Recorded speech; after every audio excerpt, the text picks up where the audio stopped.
All right, Broner versus Litzau.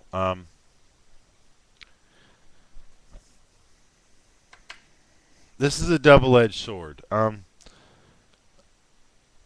think it was D Style who originally brought up, I think he had a couple videos, when Paul Williams and Sergio Martinez were going to fight that, and people were talking about Quintana and Paul Williams, and you know how Quintana had outboxed Paul Williams for over a 12-round period, and that meant a little bit more. You learned a little bit more from that fight than you did when Paul Williams knocked out Quintana in one round. And that's the thing. I was impressed with Broner, and I think he shocked some people because I'm not sure where all the predictions were falling. I think Broner was heavy favorite, heavy favorite, and people thought Litzau would last simply because of his determination and toughness and ability to actually throw shots when he needed to. But plus they were looking at Caballero versus Litzau, and let me just say that it is my pure belief that Caballero did not show up that night. So I take that win with a grain of salt, as they say.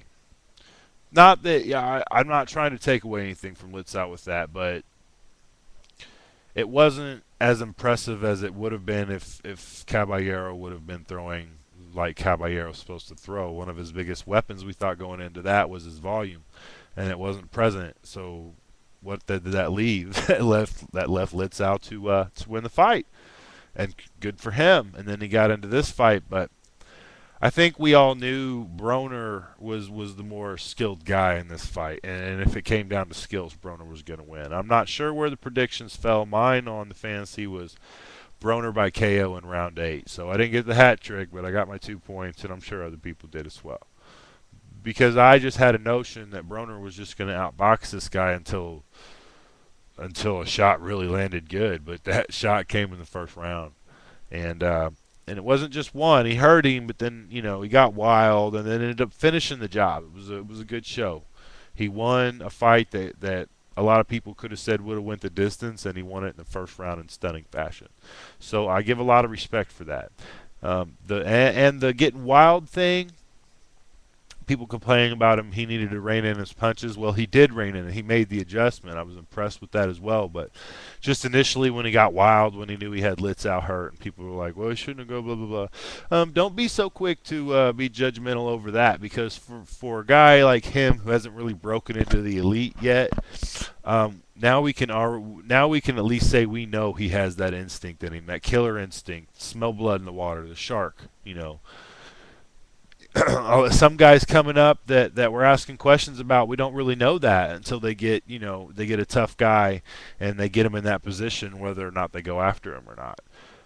At least when he was getting wild, he knew he had to seize that moment. He knew he had the presence of mind enough to know that it was time. It was time to get Litzau out of there, and he needed to do what he could because it was going to be a show of it, and he could do it. If you can get the knockout, if it's going to be, if you hurt somebody, you don't back off of them.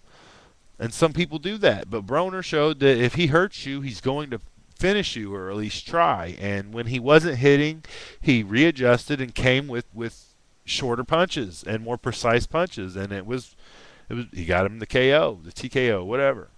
I thought it was good. I was impressed with Broner, but like I said, I take that with a grain of salt as well, because I agreed with a lot of D Styles points from before, that you learn more from a 12-round boxing match than you do from a first-round knockout, and that's true. But Broner also showed in that first round that he was going to he was outclassing Litzau, at least for that first round. Now on to Alvarez. I'm not sure what to say here.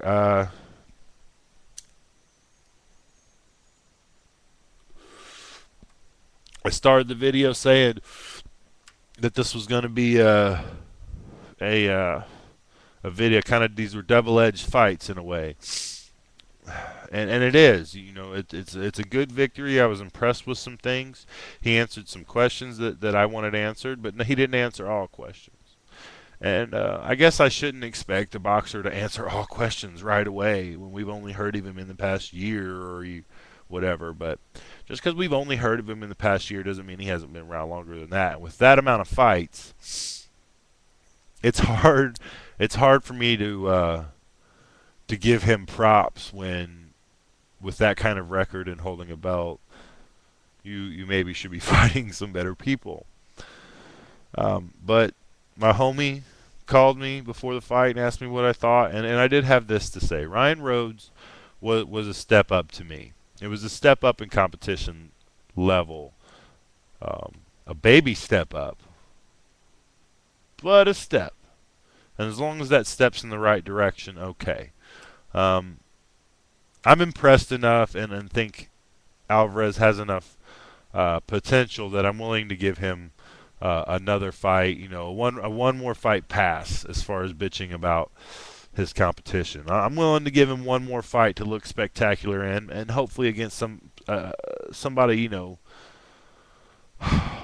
somebody good, but you know that he would be a heavy favorite to win. I'll give him a pass, as I think a lot of us will, and see what happens. But then it's time to fight the other guys at 154, and Angulo sticks out in my head as a great matchup for Alvarez, and a matchup that Alvarez can obviously lose. But here's on to the good part. What I was impressed with Canelo Alvarez was his commitment to combinations. Um, a lot of the times we get upset because people don't throw as much as they should, or they sit there and pot shot when it's not good for them to do so in that particular instance or whatever. In that particular situation, it's not good to just throw one shot, get out, 1-2s, back off when the other guy is basically outworking you. And he's a guy who, like Alvarez, I don't think he's going to be easily outworked, and that takes away a lot of there's a lot of pressure fighters out there who rely on volume, and that kind of lowers the danger of that in a way. Anybody get where I'm going with that? Maybe that's crazy. I don't know, but I was impressed with his combinations and how regularly he threw them, and how how crisp they were with Alvarez. I think that kind of combination, that commitment to combination throwing, combined with maybe they could work on his footwork just a little bit, and I think he's a contender for anybody at 154. Anybody. That doesn't mean he's going to beat everybody, like I said, but you know, he has potential enough to be, you know, a guy that can beat anybody at any given time. And for that, I want to see some proof of it, which is why we want to see the tough fights. But one more fight pass. I'm cool. I'm cool watching him showcase for right now. But one more fight after that, the field's got to open up. You've got all these fights. You've got all these fans. There's a lot of fighters out there who don't have the attention that Alvarez has, but who have far better, you know, resumes and have done they've done their dirt, so to speak. They pay the dues. So, you know, and I know you guys hear me. So, you know, it is what it is. I'll give him a one fight pass, and I won't bitch about it. But after this next fight, whoever he fights, after that, if he's not getting ready to fight somebody like Angulo or Cotto or something like that, then I'm going to be bitching a lot. Maybe Martyr Erosion. I don't know. Somebody like that. I think they'd be good fights. Nap Hambor. Deuces.